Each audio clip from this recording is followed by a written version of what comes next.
Hello, my name's Tim Kenny from Tim Kenny Surveying, and as a trainer and mentor to surveyors, one of the things that I get asked quite often is how do you upgrade from doing level 2 surveys to level 3 surveys? Well, in the old terms, home buyers reports to building surveys. I will try and stick to level 2 and level 3. If I drift into the older terminology, you'll have to forgive me. When you've been using certain terms for a long time, they do get stuck in your head. But I will try level 2 and level 3 surveys. So how do you go from level 2 to level 3? And the first thing I'll say is that one of the kind of, maybe is a kind of common misbelief that you need to be MRICS to do level 3 surveys. You need to be a fully qualified chartered surveyor, in other terms. The reality is that's not true. So in surveying, all that's required is that you are competent to do a job. Not qualified, competent. So that is that you practically have the knowledge, skills and ability to do the job that you are intending to do. Qualifications are helpful, and I don't mean to disparage any qualifications. I'm not kind of looking at it from that point of view, but what I'm saying is that qualifications is perhaps a way of demonstrating competency. Going through learning processes is a useful way of gaining competency, but a level of membership to any organisation doesn't necessarily make you competent to do building surveys. I've already done it. Level 3 surveys. There are a lot of ways to become a chartered surveyor that in no way produce the ability to do level 3 surveys because it's under different routes or through different paths or whatever, and that's fine.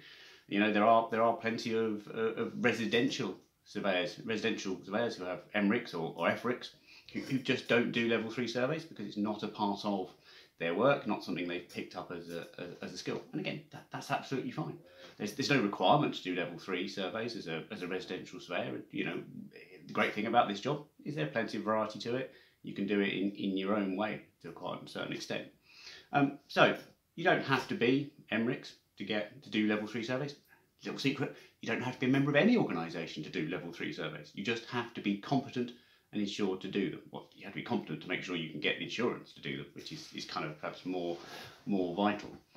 So then that leads into the question of how do you become competent? And that's really what we're talking about, is how do you become competent to do level 3 surveys? So there are several kind of bits of advice I would give that are helpful to that. The first is get really good at doing level 2 surveys.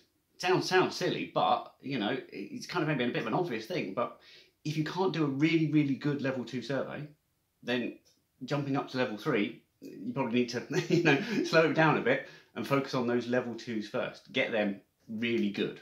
If you can do a really good level 2 survey, you are kind of probably, let's be honest, almost drifting into some of the things you need to do on level 3 anyway. We have different conversations about blurring the lines between level 2 and level 3 surveys, and it's tricky. But make sure you are damn good at level 2 surveys first. Don't worry about anything else until you've got that.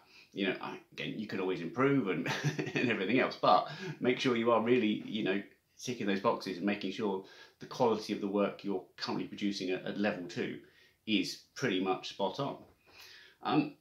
At that point, I must say that, well, actually, you may even think actually it's not really necessary to do level 3 surveys. I actually genuinely, I do level 3 surveys, I do level 2 surveys. I actually much prefer to produce a really good level 2 survey than a level 3.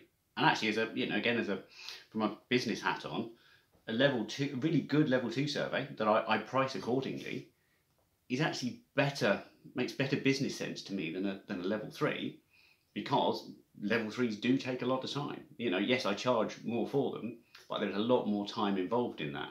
And actually, if I'm honest, the profit margin, if you want to look at it that way, on a good level 2, the way I do it and the way I price it, it makes more sense from a business point of view.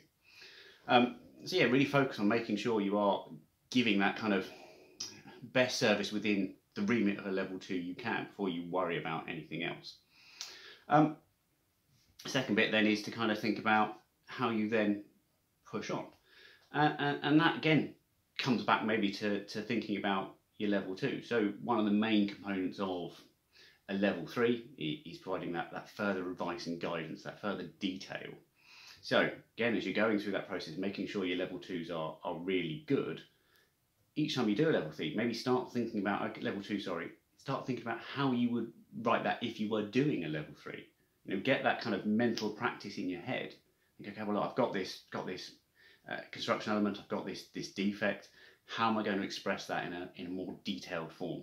Again, you know, even if it's on a relatively straightforward property, you know, a more modern one that wouldn't be suitable for a level 3, actually getting that thinking process, you can do that with level 2 surveys.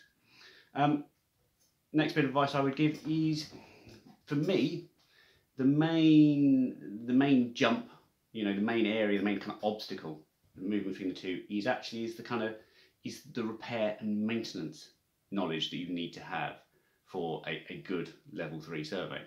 Now, unless you are a surveyor who is also doing project work or construction work, or is involved in that you know, a bit more hands-on side of it, some of that real repair knowledge is going to be a little bit limited. You know, realistically, there is no substitute for that practical understanding. So that's where you maybe need to place the emphasis of your learning. And there are lots of ways to learn that. I mean, you know, you have vast amounts of information on the internet now. You have loads of great trades and construction bodies that are putting information out on YouTube. You've got the Property Care Association and everything out they put through their webinars, which are great. The other kind of organisation I'd perhaps point you to is actually one that's really local to me. It's an organisation called the Weald and Downland Open Air Museum. And it sounds a bit silly to refer you to a museum, but actually what they are is they're a repository for traditional construction knowledge. And they actually run a building conservation, I think actually it's an MSc, you know, but you can do chunks of that. And you know, I've been to courses they run, I've done stuff there, and he's really good. They are, you know, really getting skilled, practical trades in there. They're giving you that great knowledge. I know people that have gone on and done the full MSc and have really benefited from it. So that real strong hands-on repair and maintenance knowledge, that can form the massive backbone of producing a really good level 3 survey. You know, that is key. Last thing then I would suggest then you think about is, once you've got, you know, you've got your level 2s really good, you put in that good construction knowledge, is come back to thinking, okay, well, how do I put that in a manageable and understandable format for clients? So, you know, you can almost look at it like a little bit of a circle. You start with your level 2s that are really good and explain things very well, but are limited in a certain extent. You then add in more information. You then come back to, okay, well, how do I report this? And if you get all this really great information and you come and report it, and actually it becomes haphazard, long-winded, not understandable by the client, you've lost out. And that's why I kind of say, well, get really good at level 2s as well. Reporting at level 2 first, because you have to be able to explain it well. Because as soon as you then start putting more information in there, if you can't explain it well, you're then going to come out with a really bad product at the end. And it still has to be useful and functional for your client. So that's my kind of short advice on how to get to level 3s.